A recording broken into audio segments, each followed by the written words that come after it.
एक समय की बात है। उज्जैन का महान राजा विक्रमादित्य अपने न्याय और वीरता के लिए दूर दूर तक मशहूर था। एक दिन उसके पास एक प्राचीन तपस्वी आया और बोला, महाराज, मेरे पास एक अनोखा वरदान है जो आपके जीवन को बदल देगा। राजा को तपस्वी की बात में कुछ अनोखापन लगा। तपस्वी ने कहा, महाराज, अगर आप चंद्र अमावस्या की रात शिव मंदिर के पास पीपल के पेड़ के नीचे जाएं और उस पेड़ पर लटके हुए प्रेत की कहानी सुनाएं, तो आपको एक अनोखा वरदान मिलेगा। लेकिन एक शर्त है, आपको कहानी सुनते वक्त बिल्कुल भी बोलना नहीं है। अगर आप कुछ बोलेंगे, तो प्रेत वापस पीपल के पेड़ पर लौट जाएगा और आपका यह सब प्रयास व्यर्थ हो जाएगा। राजा विक्रमादित्य ने तपस्वी का कहा मान लिया और उस रात को पीपल के पेड़ के पास जा पहुंचा।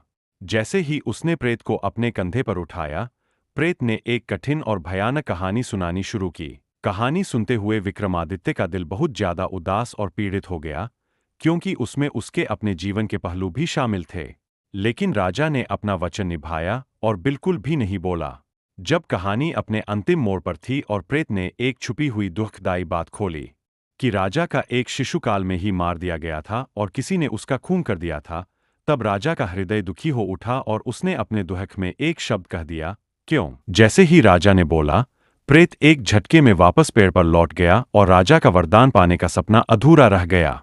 राजा विक्रमादित्य अपने प्रश्नों के उत्तर बिना पाए वापस महल लौट आया और अपनी ही छाया में खो गया। उसके दिल में सदा के लिए वह दुख और अशांति बस गई।